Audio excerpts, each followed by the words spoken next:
Hello. So, out of all of the options, I decided to do this one first because it looks to be the easiest, and I think it would create a good transition from drawing and shading shapes into, still easy shapes that are much looser, and it's honestly more of line art than anything. So there's no details or fine shading, so it would be much easier to do the nose and lips. So I'm going to use the grid method again. I found a very easy way to do it that will be much accurate to split a paper into 4 columns and 4 rows. And this is a printer paper size, and I'm just taking another printer paper, and what I did was I folded it in half this way, folded it in half again, and again, like this. And then, I don't know if other countries do this, but in America when you fold it in half this way, it's called hamburger style. But anyways, then when I open it up, I have my 4 columns and 4 rows. Since the 2 papers are the same size. And then I'll just take my pencil and mark where each crease is, like that.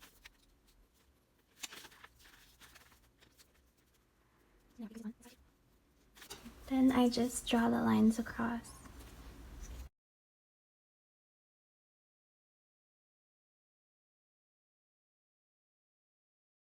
So let's just start from the bottom to the top, like how we did last time. But hopefully it'll be much easier since it's very simplistic, loose shapes. Now for sketching, I would want to go with a lighter pencil, like 2H. And we can just start from the bottom 3 columns where the bottom of the statue starts. Now we can see that the neck of the statue where it cuts off is a little higher than the middle of these boxes. So right here is where the lowest point of the neck is.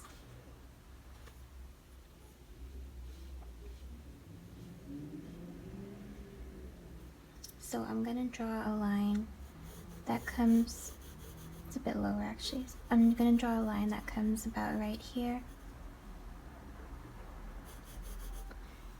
And then curves just a little bit upwards here.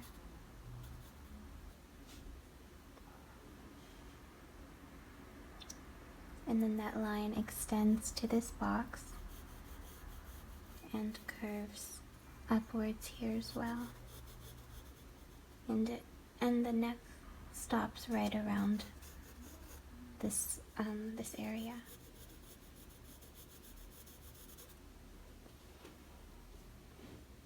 And we can always make changes to this later.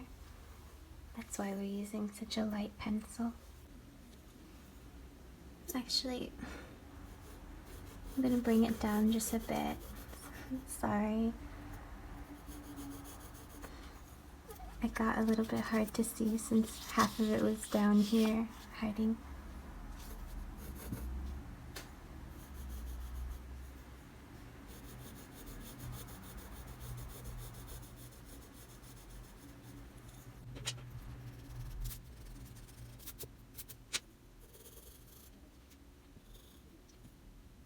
And the next starts to come up.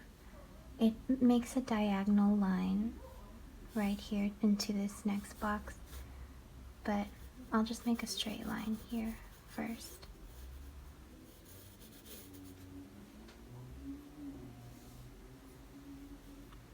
And then here the neck also comes up, and I'll make a slightly diagonal line that comes up here, but very simple. And then you can see the pillar that the statue is on underneath the neck. It's a curved line that comes out right here.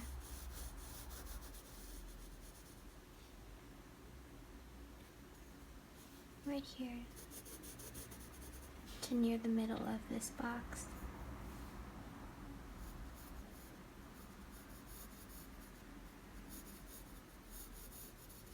And then a curved line on this side that comes out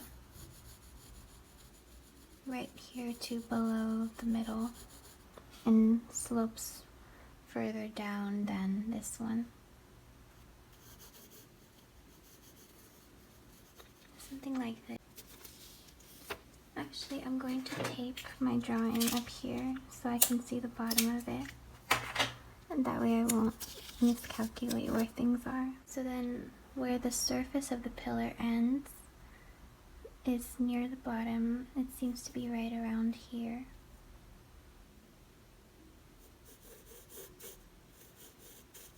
So I'm just going to draw a line right here. And then that line is going to slope upwards right here. And then the sides of the pillar will come down at right around here, but it's very loose even in the reference. The chin comes down in this square at around right here, maybe one third.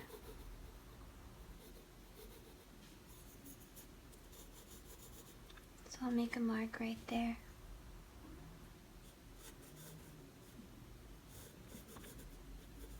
I see a diagonal line in the corner of this box where the face extends. And this diagonal line comes down right here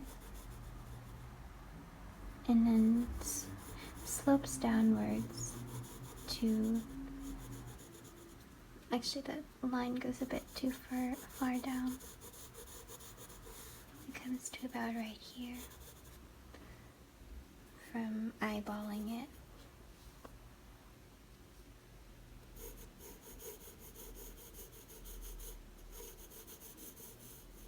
And then it comes right here, it extends upwards in this box.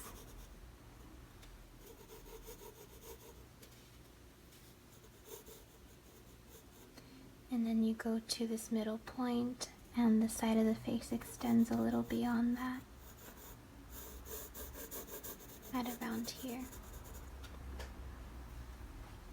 And then now we can see where we can connect with the neck.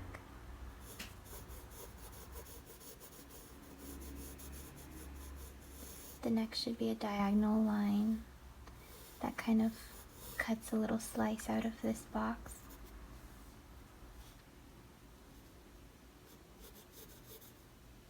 And then in this box, just a little sliver of it shows.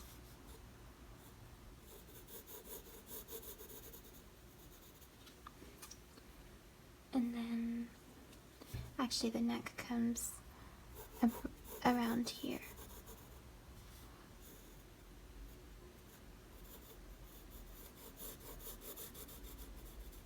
And then connects with it. Something like this.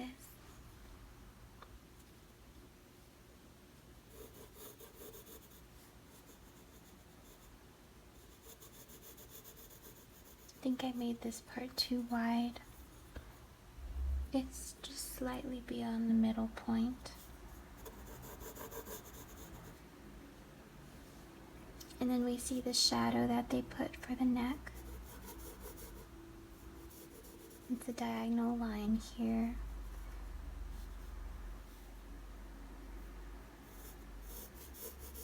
Actually, I'm going to make this part of the neck slightly more narrow.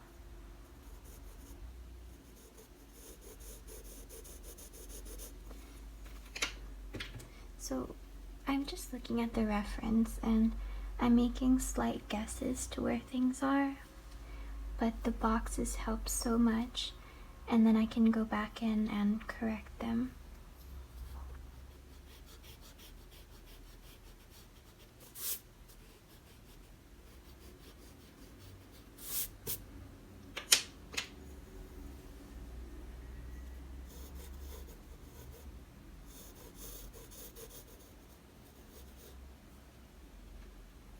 anyways,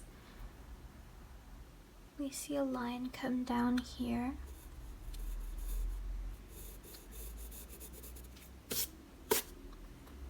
Then we see the shadow of the neck, that, because clearly the light is coming from this side, so the shadow will be casted on this side of the statue. So we see it come across the neck in this diagonal line. And then it slopes down to this corner. And then it just comes from here, and it's roughly drawn to be ascending down.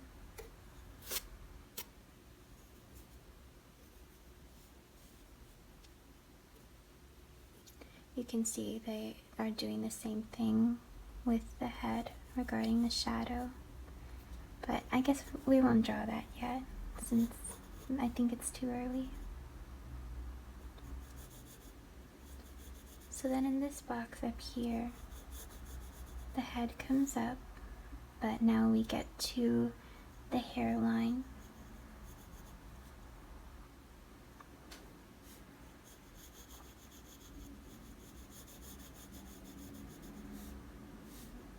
So I see the inner part, I see the hairline make this little kind of step, and then a diagonal line that comes around there. And then it's seen in this box just a bit. And then it cuts a slice out of the corner of this box up here.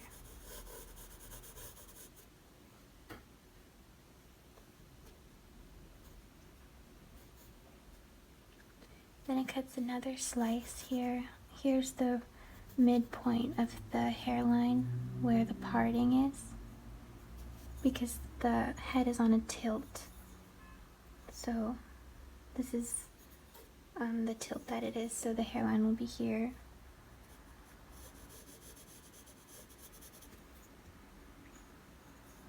So I'm just drawing the part that they included. And then it makes that triangle shape here. And it comes to right around the middle point, just slightly further on this box.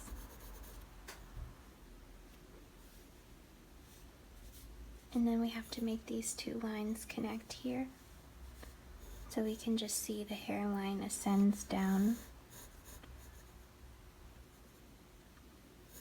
to a little beyond the middle point. And then it's connected in this way.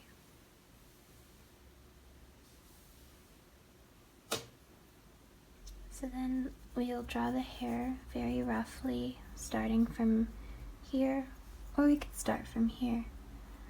So I'll just start from here since we started the hairline from this side.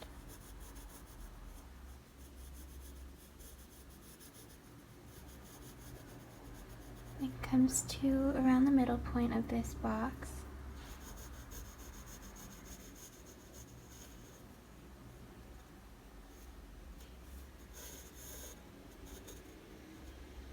And it seems to cut a slice out of this box here. And then the highest point of the hair is all the way up here near the top.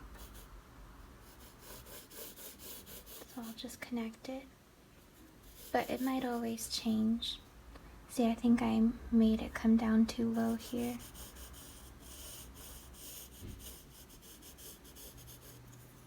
It must be a bit wider.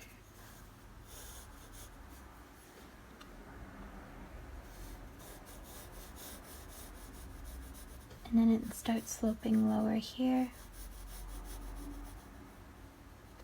And then once you get to this point at around like 3/4, you can see the diagonal line cuts it off. And then there's a sliver of the hair here.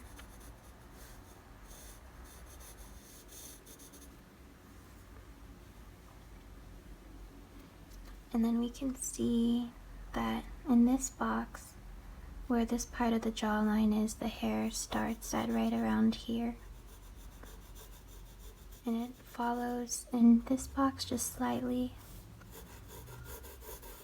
and then it connects with this side of the hair.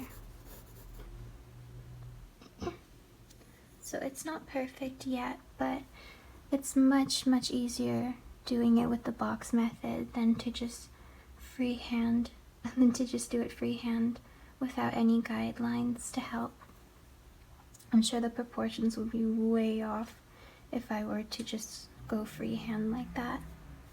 That's why most painters use the grid method on their canvas before they start painting. They usually transfer something on here with the grid method.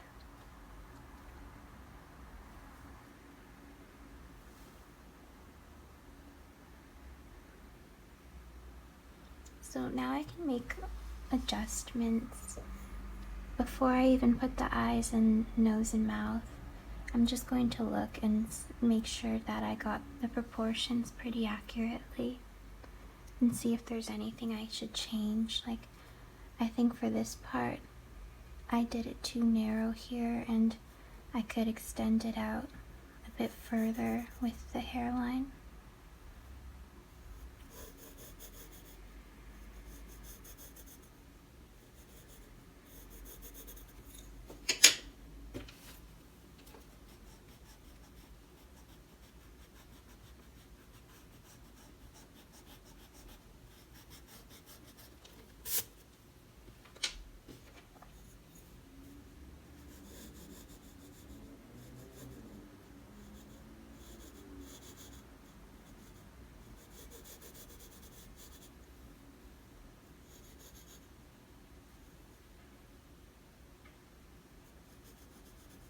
The hairline comes out to, like, the furthest point in this box is around here in the middle.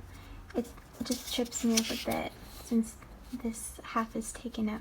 I mean, not half, but this side of it is taken up by the end of the paper, but it's fine.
This side doesn't come out here. It's just a straight diagonal line. I'll fix that.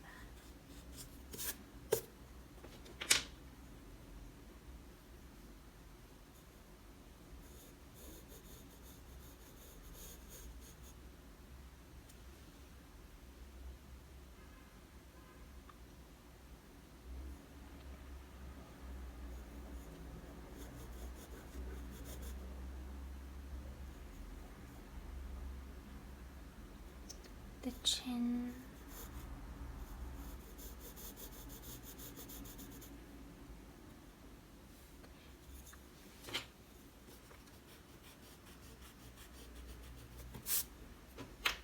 The chin has, it starts right around here,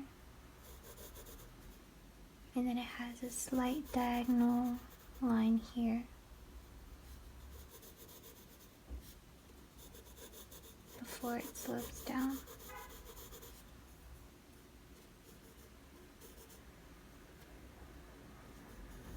Now I'm just marking the tilt of the face to help me.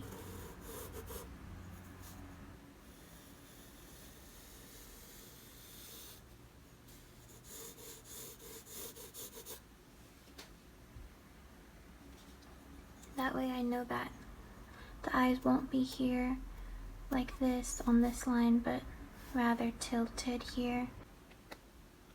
And you can see that the person who sketched it in the reference already put that middle line here.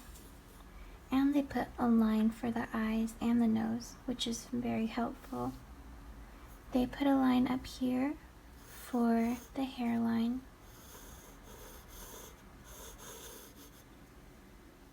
Around there.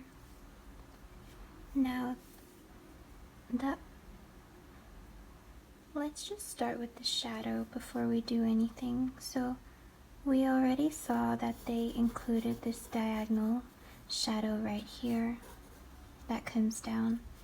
Now we can see for the face, that shadow comes up to the lips, and the lips seem to end up here. So that shadow comes up here just a bit.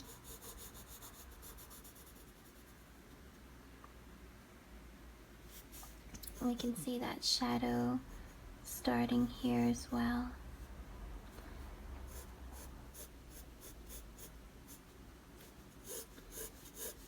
To put shadow, they just put these lines here, so I'll copy them in that as well.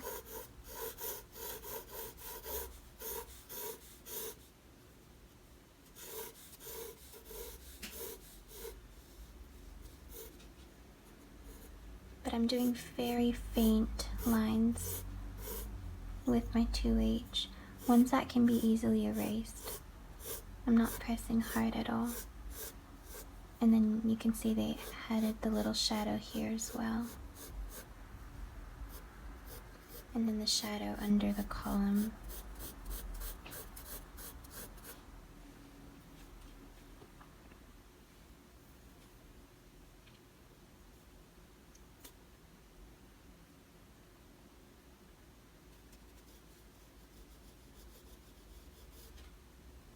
So the top of the eyes, they put a line to show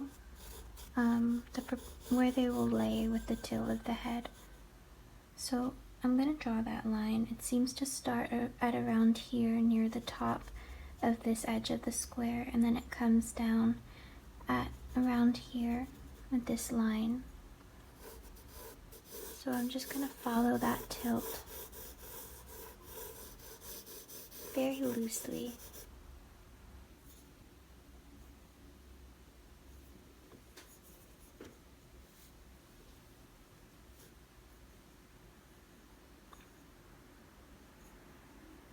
Then this is for the top of the eye.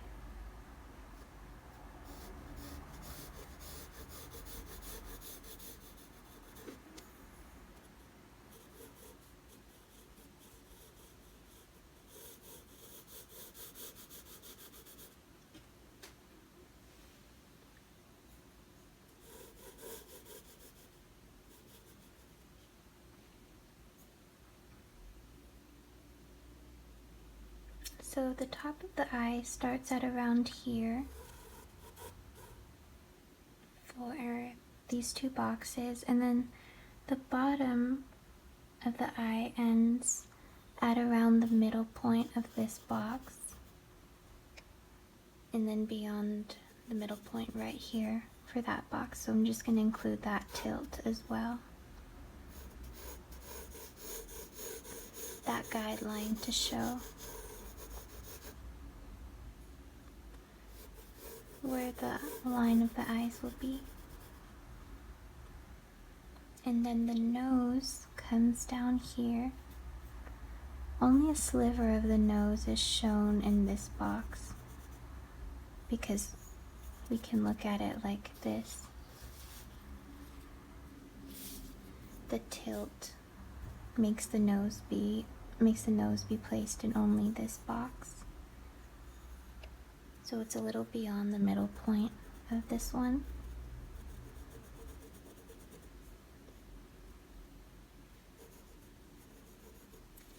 It's basically a line that comes up here.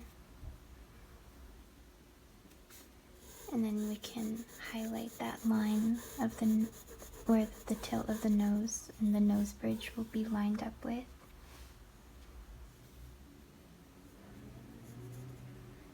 And then the nose kind of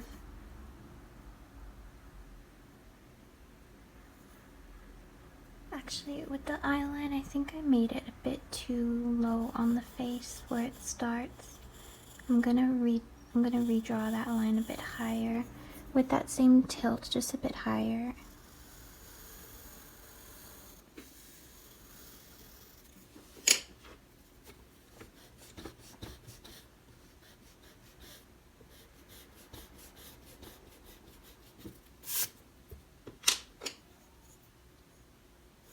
That should be good. And then the bottom of the eye will come up a bit higher as well.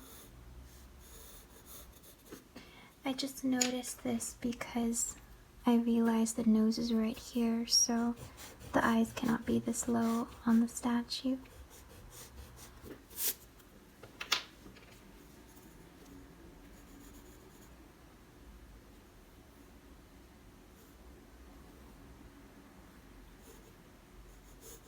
So the nose ends right here on this line, but the shadow of the nose does come down further.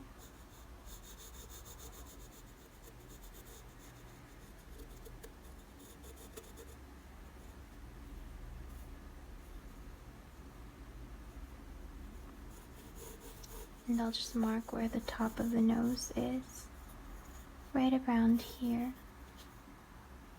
And then they included a guideline for the bottom of the nose. And it starts at right here in this corner, and it comes down to here.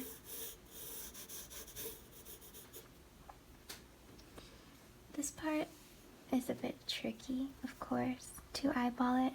If it is too hard or confusing, we could do it with more boxes next time so we can be more precise and we don't have to guess as much. A lot of artists do more than 4 columns and 4 rows.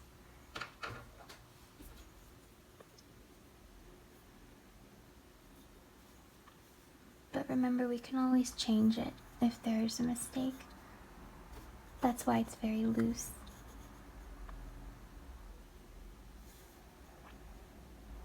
So the top of the eye, the socket actually, not even the eyeball, but the eye socket seems to come around here.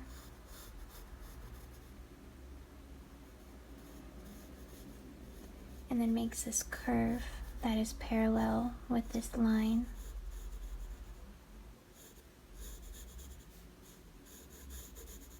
Just defining this guideline to help us.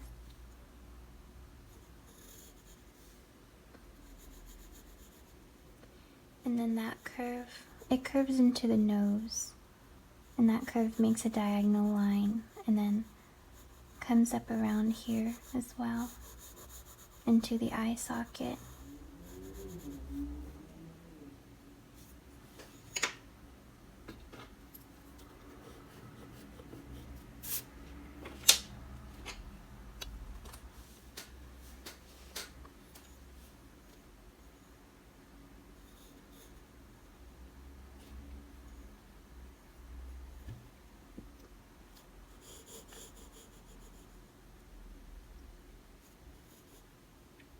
Then the end of the eye seems to be right here next to this guideline.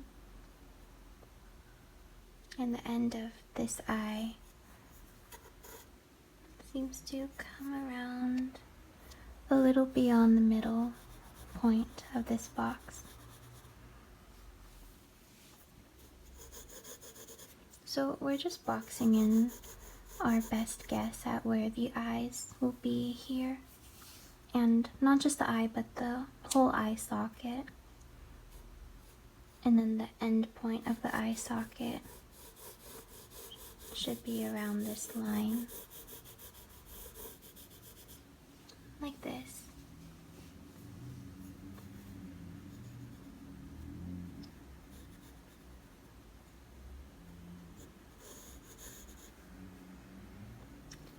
So with the eyes here, here is the brow bone. It's the top of the eye socket where the the edge where the eyebrow lays on.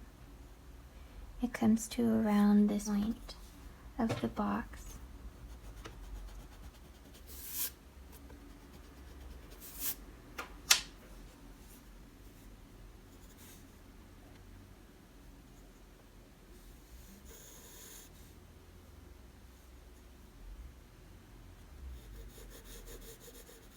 Then it makes this diagonal, slightly curved line into the nose bridge. And then the nose bridge is right here.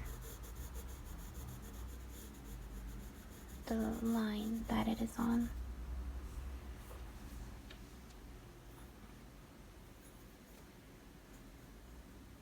And then here, this line, you can see it kind of has this diagonal branching line out into the eye socket on this side.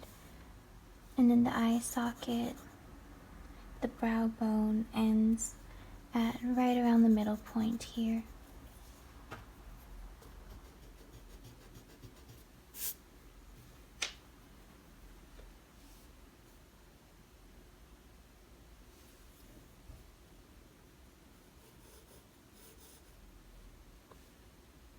So then let's see where the actual eye starts.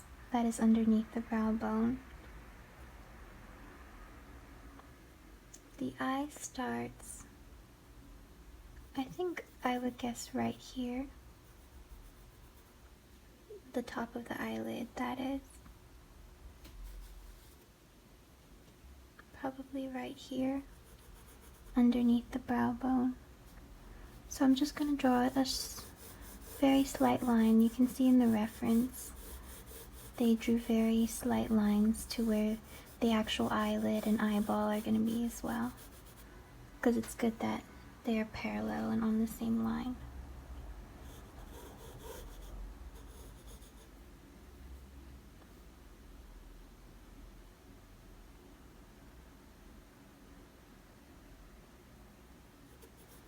And then I'm going to guess that the end of the eyeball will be right around here. So I'm just going to draw another line slightly above this bottom line for the eye socket.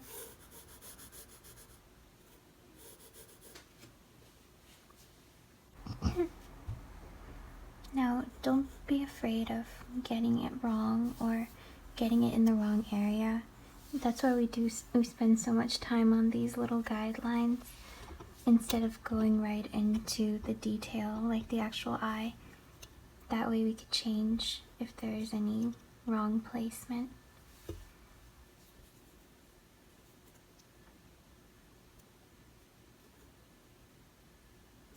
In fact, I think the nose comes out a bit more here.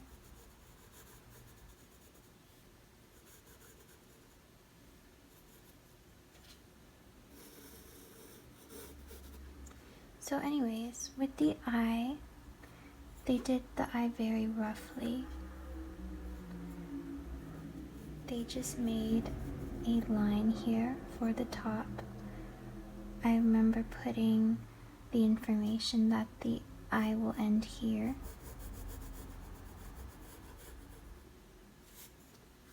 And then it's kind of like a trapezoid here with this eye, like this. Very simplistic with absolutely no detail. It's just a very vague shape of where the eye is.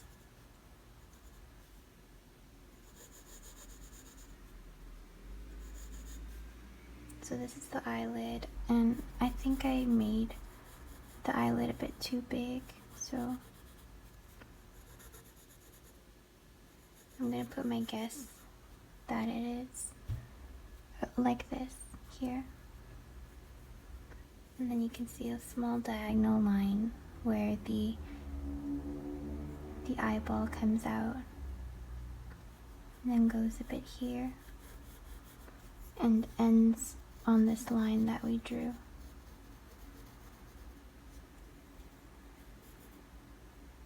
And then they put this little diagonal line here as well to kind of show this shadow that will come down here. And I'll just mark where that shadow is, kind of where the eye bag is.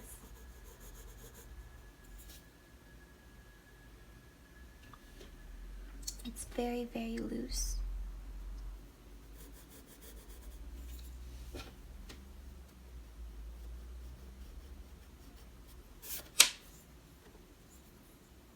I see that this is too angular up here, and it kind of just curves downwards like this instead.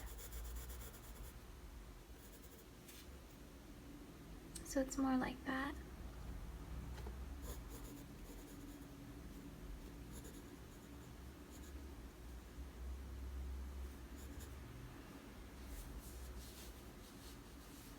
For this eye,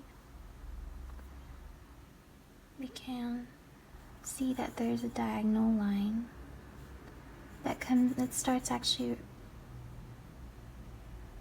starts around here, next to the side. Then it leads to the top, and then the top of the eye is parallel with this line. And then it comes downwards to this marking we put as to where we think the eye will end.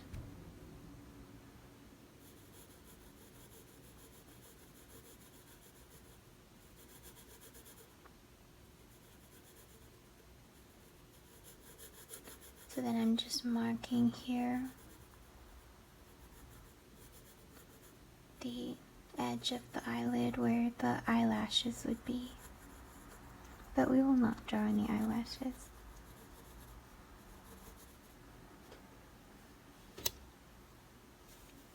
And like this one, we can see that it's less angular here and it more so just slopes down.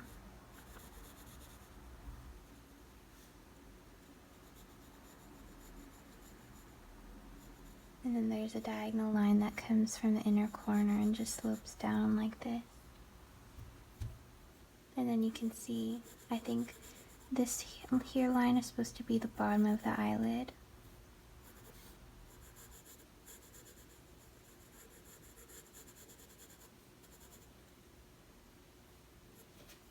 So yeah, this is just a very rough placement of the eye, and we can always make changes to it now.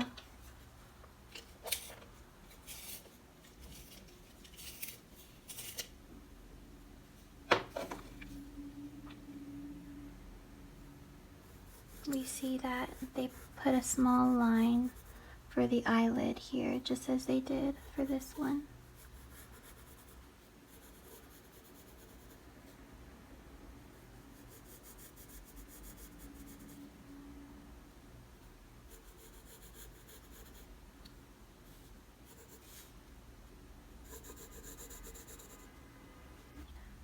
I see that this eye here is slightly longer than this one, so I'm going to make this one a bit more elongated.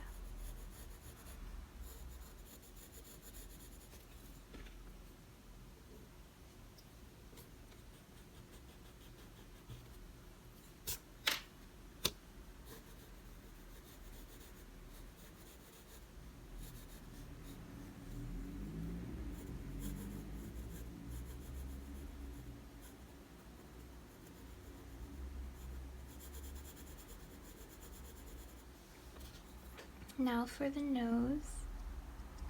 The nose, they did it quite easy. Much easier than any detailed drawing of a nose. So on this tilt here, let's just put that middle point right here. All they did was they drew a little M like this.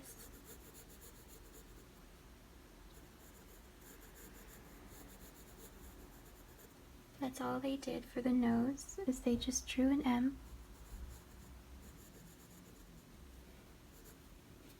And then with that M, they made this middle point a bit wider like that.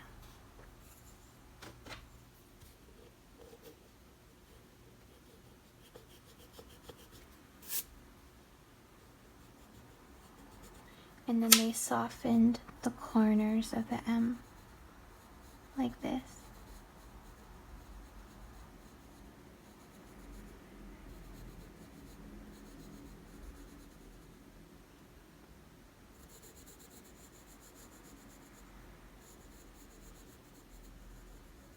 And then the M kind of extends into this box very slightly.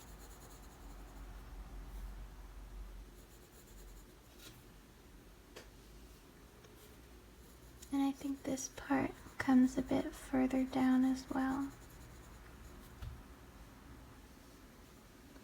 And then the shadow under the nose where we placed it before comes right around here. So we'll just place that.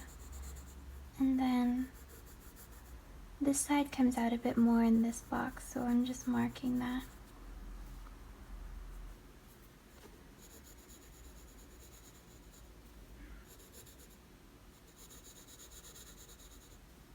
And then you can see the shadow here. There's a slight shadow that they put for the top of the nose that goes towards this side.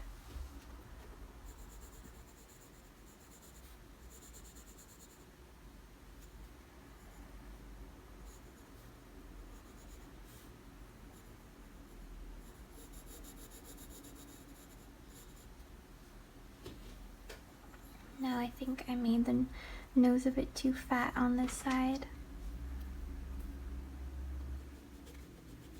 So I'm gonna make the M here a bit more narrow, as Greek noses are more narrow. And then this side of the nose seems to be more narrow as well.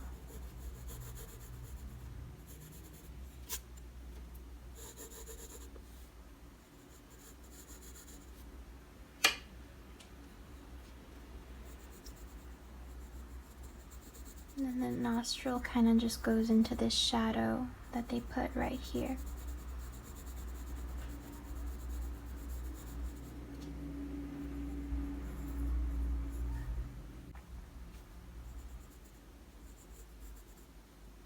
So then we can see where we can put the mouth that begins. The lips begin very high up here at the top of this part of the mouth. Top of this part of the box, the corner here. And the lips won't be like this, but they'll be tilted with the rest of the face. So I'm gonna find the end of the lips. I think we marked it before that the lips will probably be like this.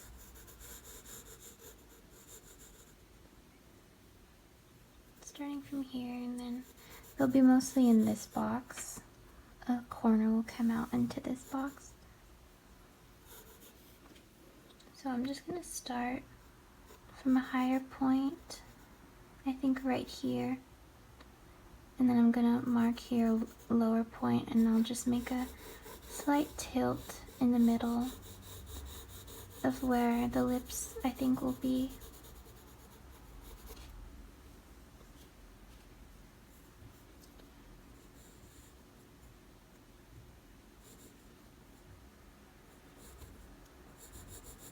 So I'm just roughly drawing where the top lip will be. It seems like the highest part of the top lip is here, right underneath that nose shadow. And then it extends slightly into this box. And then the bottom lip seems to come down here.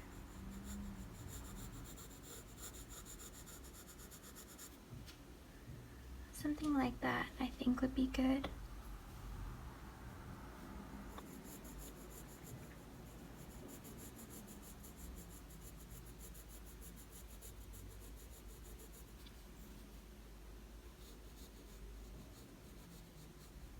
So then I'm just gonna put the, what's it called?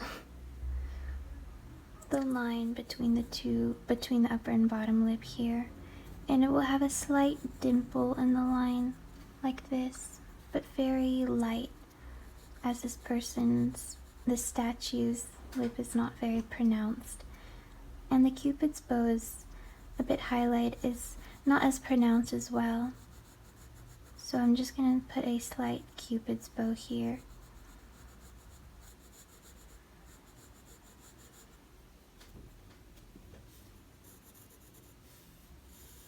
And I'm remembering that it has to be on a tilt. I'm going to erase some of my guidelines to make it clearer.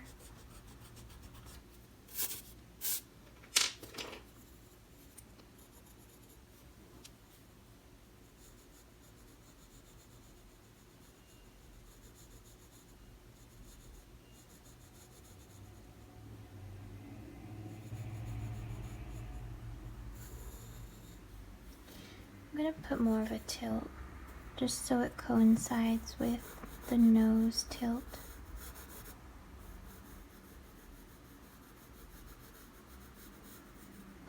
And they shaded in the upper lip as well, just to make it easier.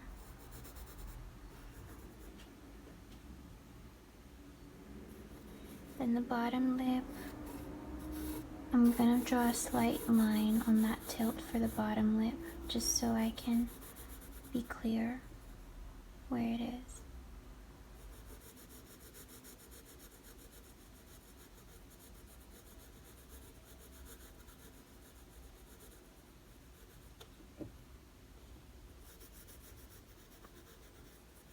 Then the corners come out right here. I try not to put them too long, but you can always change them if I do.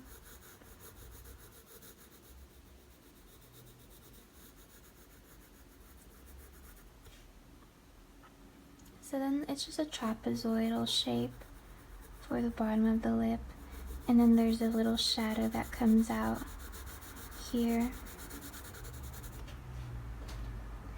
The shadow that this bottom lip creates. And then as we can see, as we put before, a small line here, and then that diagonal line that leads into the next shadow. So that's kind of a sign that our proportions with the lower face are correct, if it lines up nicely.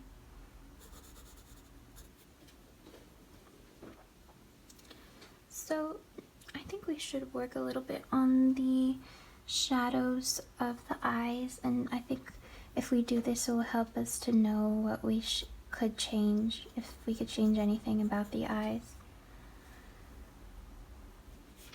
So we can see that the way they did shadows is they first just drew little lines. So I'm just going to draw little lines here. You can see that inside the eye socket there will always be a shadow, especially the more deep set a person's eye is. So we can include that.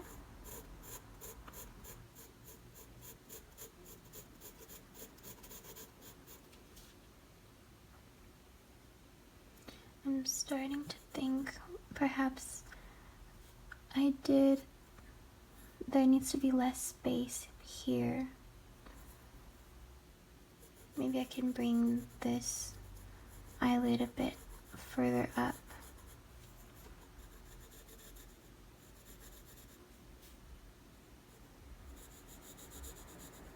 I'm just defining this line here. Yeah, I think that is a good idea.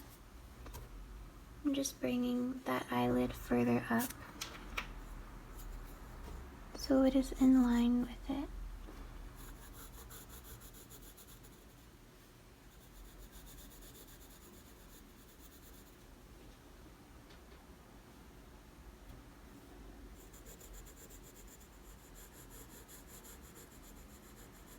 And then I'm doing that diagonal line here, and I'm just putting the way that it slopes down as well.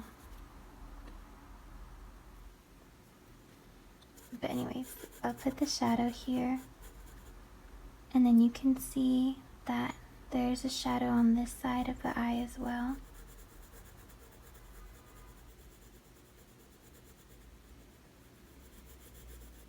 And then a much darker shadow here on the eye bag.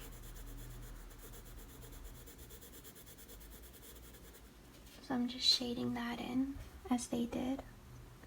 They also shaded in here the eyeball, because we have to just do it very lightly, lighter than this, because we do have to remember that the eyeball is not fully white. And then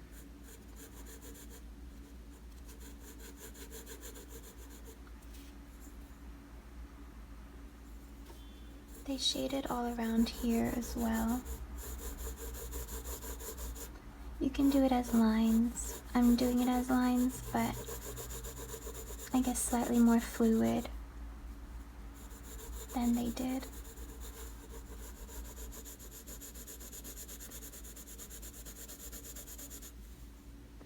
Need to mark where these lines are just so I don't lose them, because they can smear.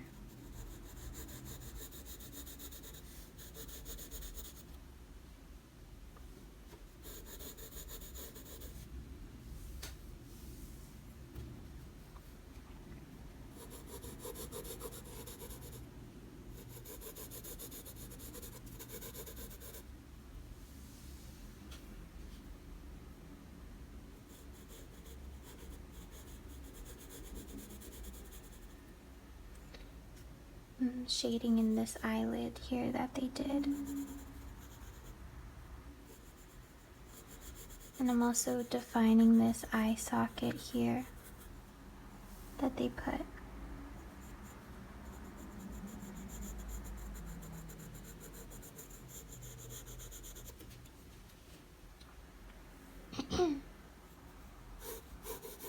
There's also some shading here that coincides with the line that we put, so I'm also adding that.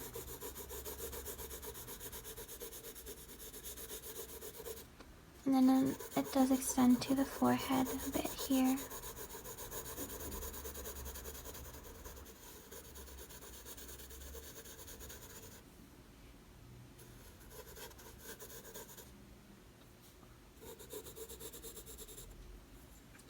Now for shading, I know we have been using 2H.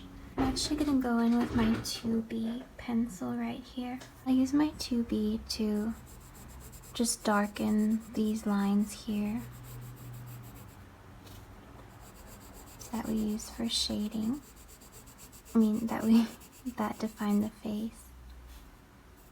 Because with the 2H, it is very light and can easily fade away in the middle of shading.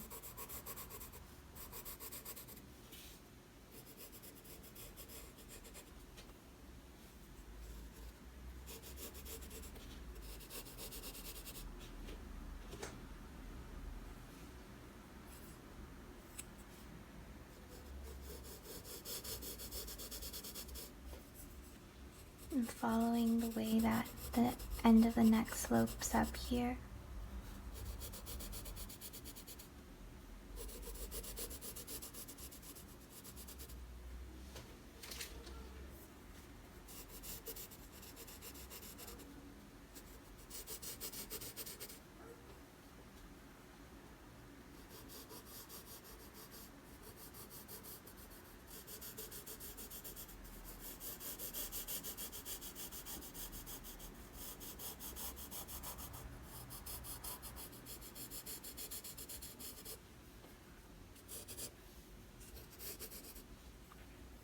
And then we see the shading here that goes on.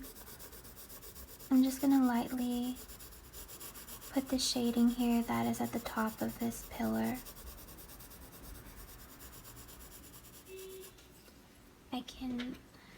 I'm just going to use my 2H and 2B. So for the lighter parts, I can use the 2H to kind of disperse it around. But I think you can make the judgment on which ones to use.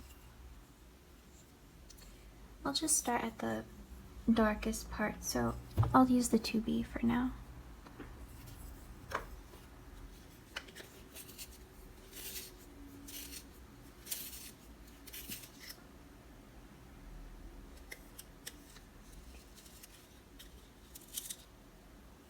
So with my 2B pencil, I'll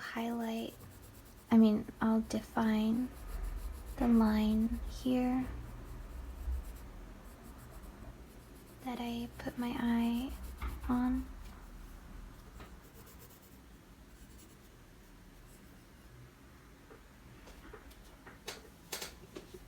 I'll also define it here.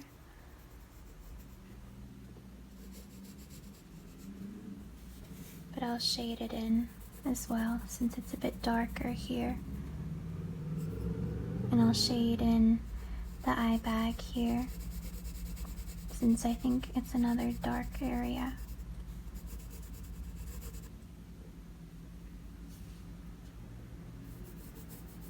Lightly shade here.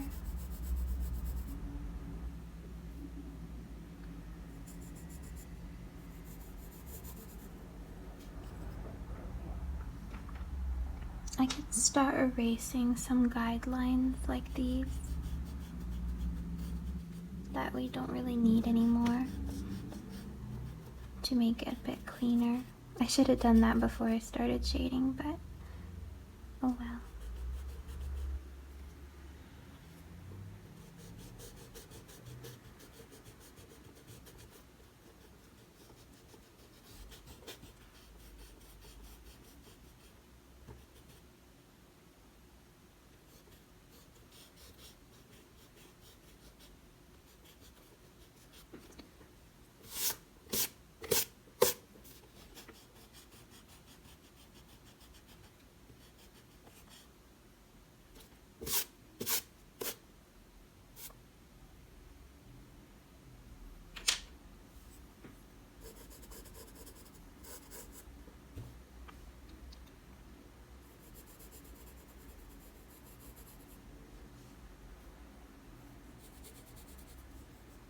Defining the Cupid's bow here. I'm trying to make it a bit even.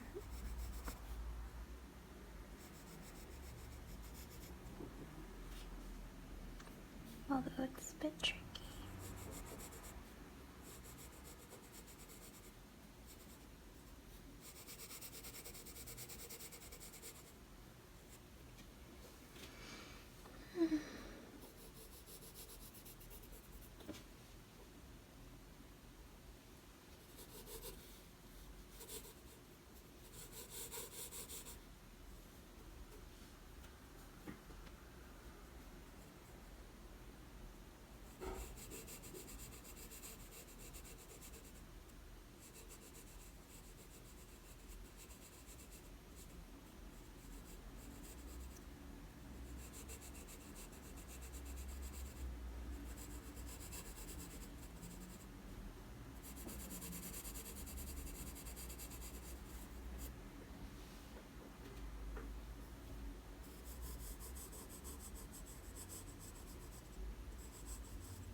With the nose, I'm defining these areas here.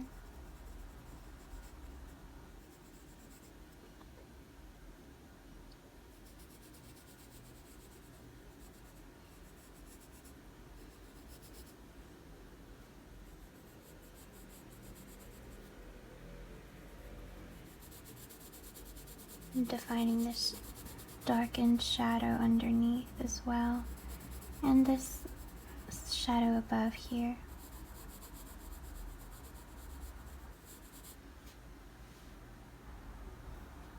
Okay, that shadow's looking a bit like a certain type of mustache, so I'm just gonna blend it in a bit with this shadow right here.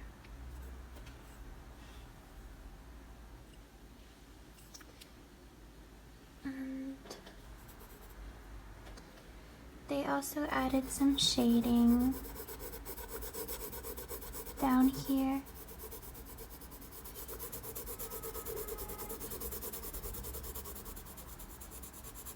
I know they didn't put it on the reference, but you can see that in the photo that they are referencing,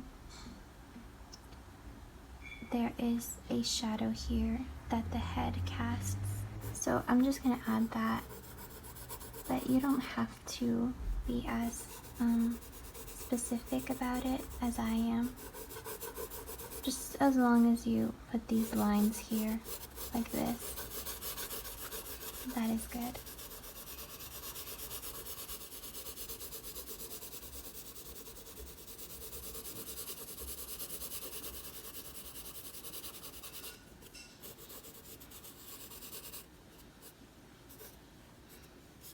And then I'm shading a bit under the pillar here. I'm doing it very lightly with my 2B. And very roughly as well. No fine details here that I'm shading. Then the hair here has a bit of a shadow. They also put these lines here for the hair to kind of show the direction in which the hair flows. So you can add that because for painting, it is important to know the direction of the hair. But you do not need to do any details of the hair because it's very loose and you'll paint over it anyways.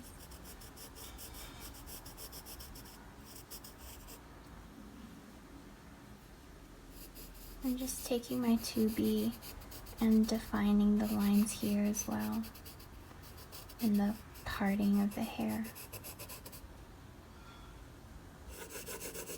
And then the shadows that they placed on the hair as well.